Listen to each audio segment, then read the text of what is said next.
ओम नमो भगवते वासुदेवाय। ओम नमो भगवते वासुदेवाय। कृष्णं वंदे जगद्गुरुं। कृष्णं वंदे जगद्गुरुं।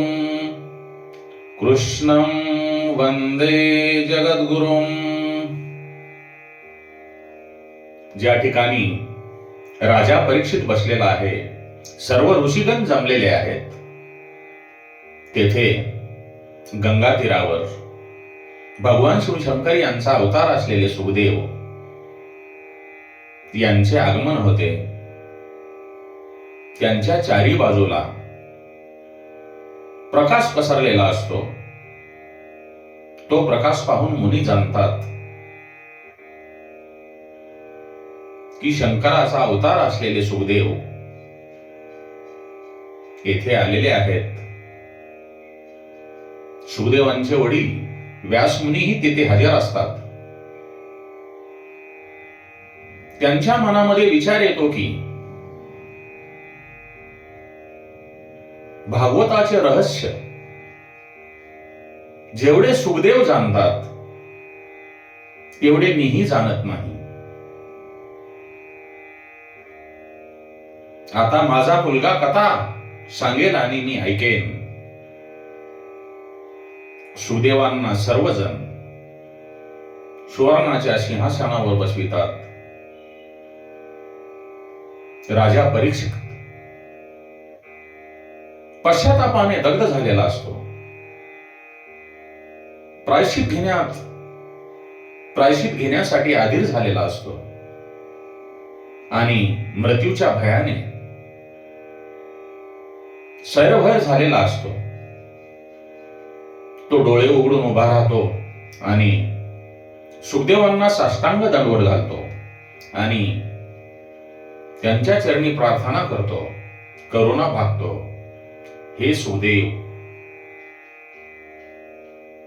आपण माझा उद्धार करण्यासाठी येथे आला आहात. योगेश्वर श्रीकृष्णांनी, परमात्म्यांनी आपल्याला माझ्याकडे पाठविले आहे, म्हणून आपण आला आहात. माझ्यासारख्या विलासी आणि पापी जीवाकडे तुम्ही आला नसता. मी अधर्मी आहे, माझे मरण जवळ आले आहे, मी शापदग्ध आहे. तुम्ही माझा उद्धार करा, मला उपदेश करा.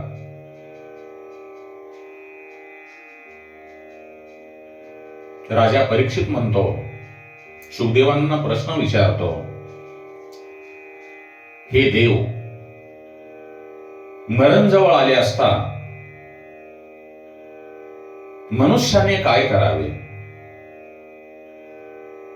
त्याचे कर्तव्य काय आहे? त्याने काय श्रवण करावे? त्याने कोणाचे स्मरण करावे आणि कोणाचे भजन करावे? हे तुम्ही मला सांगा. राजा परीक्षितांचे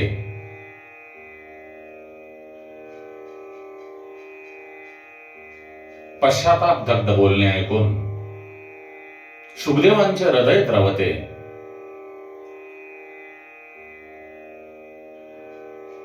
हा शिष्य अधिकारी असेल,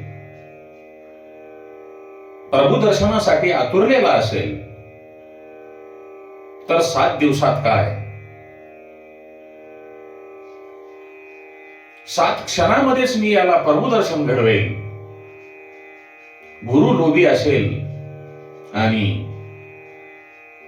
शिष्य लौकिक सुखाच्या आवडीने जर आला असेल, तर मात्र गुरु शिष्य दोघेही नरकात जातील.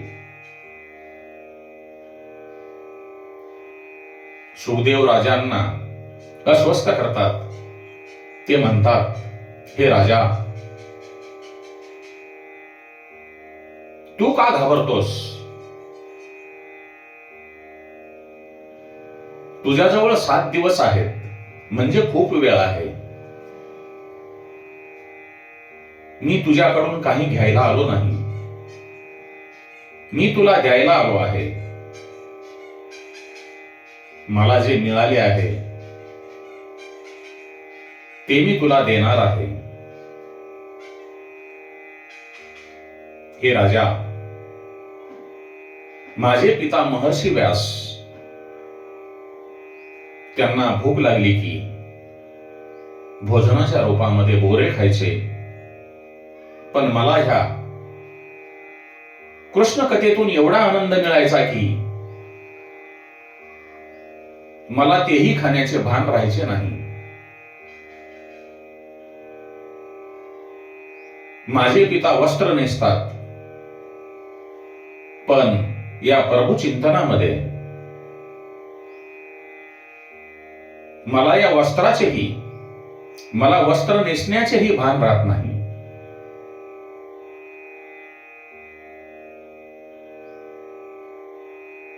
सुखदेवांना भगवंत बादरायणी असे म्हणतात.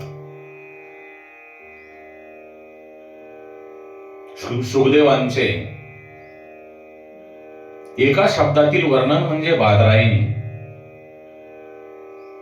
सुखदेवांचे वैराग्य दाखवणारा शब्द म्हणजे बादरायणी.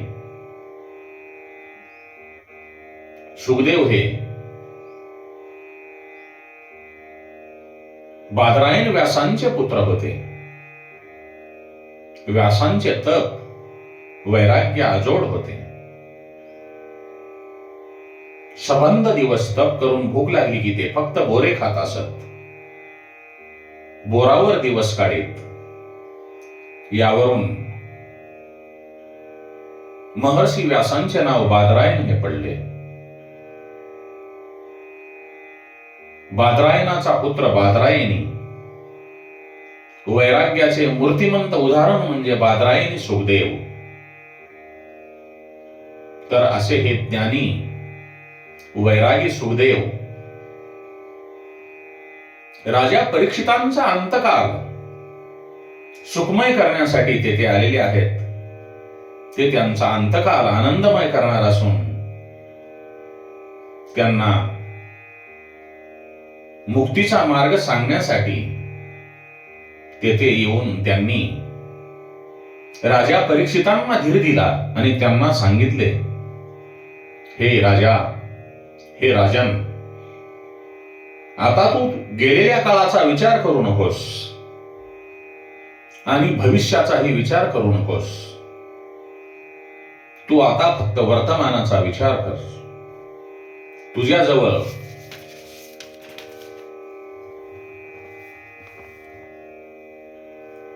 अजूनही 7 दिवस शिल्लक आहेत. तू आता नारायणांचे, परमात्म्यांचे,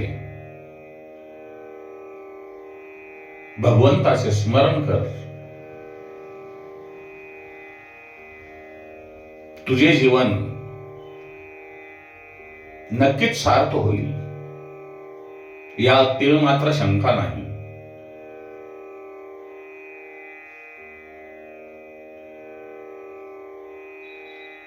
लौकिक रस मिळवणाऱ्यांना प्रेम रस मिळत नाही.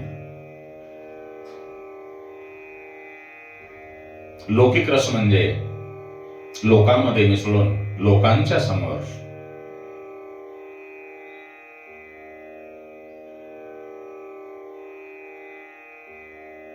आपला लौकिक व्हावा, लोकांमध्ये आपली कीर्ती पसरावी, या उद्देशाने कोणते तरी कार्य करणे म्हणजे लौकिक रस. त्या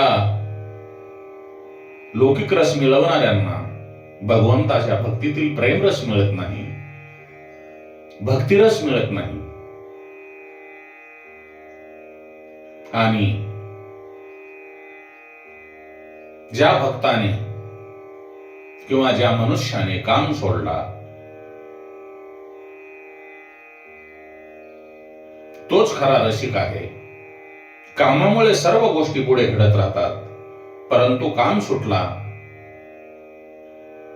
तर सगळ्या काही चांगल्या गोष्टी होतात. या जगातले सर्व रस, फक्त भक्तिरस सोडून सर्व रस कडू आहेत. आणि भक्तीपासून निर्माण होणारा, भगवंताच्या चरणावर प्रेम करणारा, भगवंताच्या भक्तीमध्ये गाढ असे प्रेम निर्माण करणारा,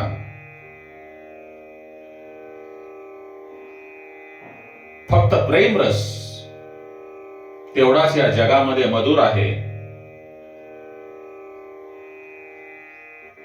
सुखदेव ज्ञानाचा भंडार असलेले भगवान शिवशंकरांचा अवतार असणारे, ज्ञानांचा भंडार असणारे आणि भगवान शिवशंकरांचा अवतार असलेले सुखदेव परीक्षितांना परत एकदा आश्वासन देतात, धीर देतात.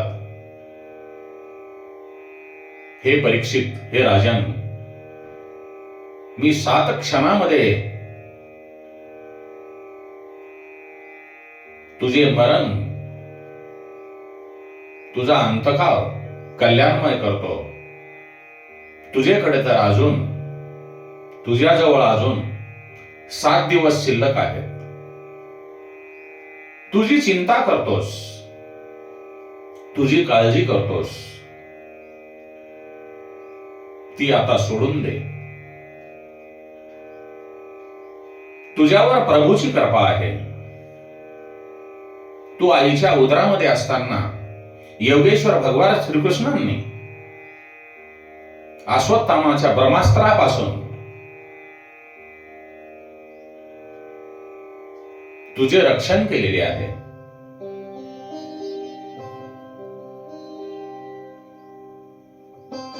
तू गर्भामध्ये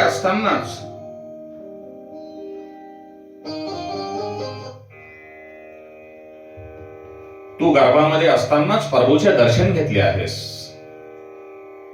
तो परमात्मा, तो योगेश्वर श्रीकृष्ण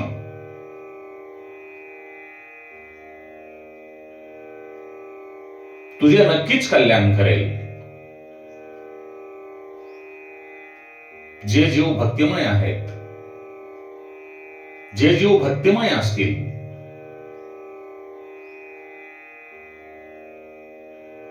त्यांचे कल्याणच होईल. तू आईच्या उदरामध्ये असताना, उत्तरेच्या गर्भामध्ये असताना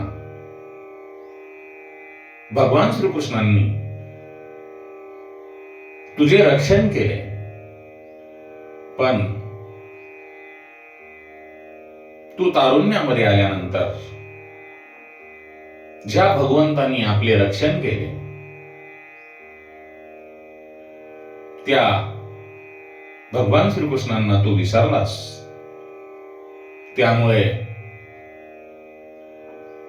जी आज तुझी अवस्था झालेली आहे, ती केवळ भगवंताच्या विस्मरणाने, भगवंताचे नाम संकीर्तन केले नसल्यामुळे, तुला भगवंताची आठवण राहिली नसल्यामुळे तुझी ही अवस्था झालेली आहे. पण जीवनाच्या अंतकाळी, ज्या वेळेला तुझा काळ जवळ येऊन ठेपलेला आहे, त्यावेळेला तुला परमात्मा आठवला. त्या परमात्म्याच्या आठवणीने तू व्याकुळ झाला आहेस.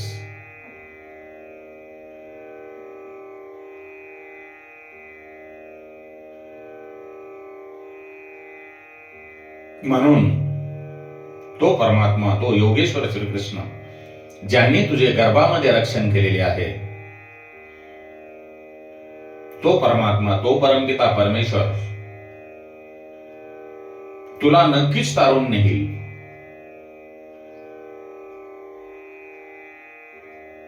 परमात्म्यासाठी, भगवंताच्या दर्शनासाठी,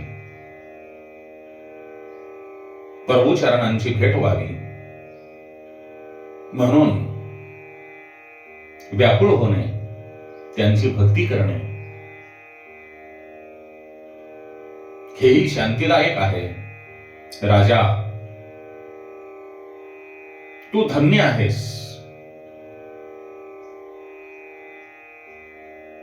तुला आज परमात्म्याचे स्मरण झाले.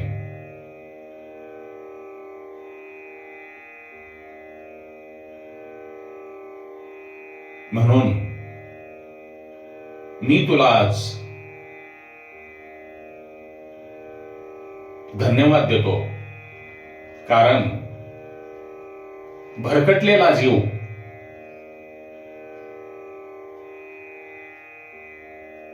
जर परमात्म्याच्या जवळ आला असेल आणि त्याला झालेल्या कृत्याचा पश्चाताप होत असेल तर त्याची ही चूक क्षम्य आहे. भगवंत म्हणतात, एखाद्या जीवाकडून वाईट कृत्य घडले असेल आणि त्या कृत्याचा त्याला पश्चाताप होत असेल आणि त्या चुकीचा पश्चाताप होऊन तो जीव जर माझी आठवण काढून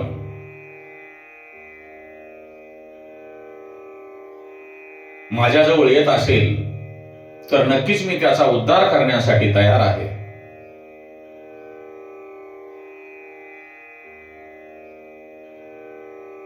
आपण रामायणातील कृत्यामध्ये गजेंद्र आणि मगर यांची कथा ऐकली असेल. एका तलावामध्ये मदाने उन्मत्त झालेला हत्तींच्या कळपासह जलक्रीडा करण्यासाठी तलावामध्ये जातो. तलावामध्ये गेल्यानंतर जलक्रीडा करत असताना एक मगर येऊन हत्तीच्या पायाला पकडते.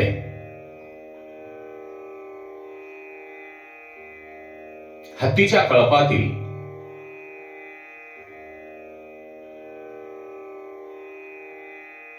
सर्व त्यांचे नातेवाईक, सर्व हत्तींनी, कळपातील सर्व सदस्य तेथून निघून जातात. गजेंद्र मदमन उन्मत्त हत्ती त्या मगरीपासून आपला पाय सोडवण्याचा प्रयत्न करतो, परंतु तो सुटत नसल्यामुळे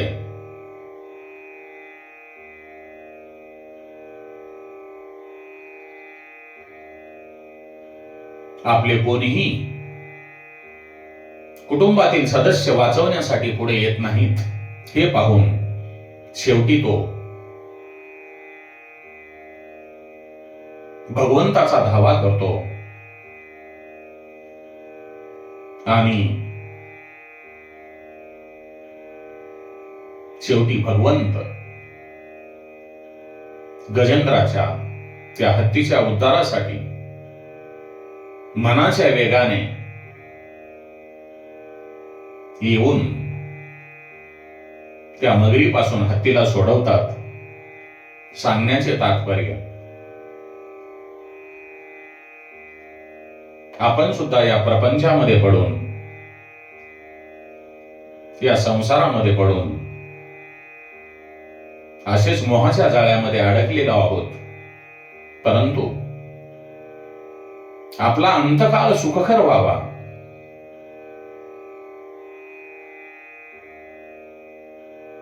आपले मरण चांगले व्हावे म्हणून जसा राजा परीक्षितांना पश्चाताप झाला तसे आपणास आपण काय करत आहोत, आपला अंतकाळ कधी येईल याची आपणाला माहिती नाही.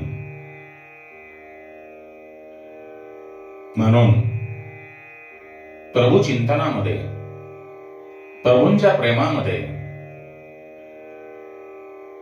परमार्थ प्रपंच करत असताना करून आपले मरण, आपला अंतकाळ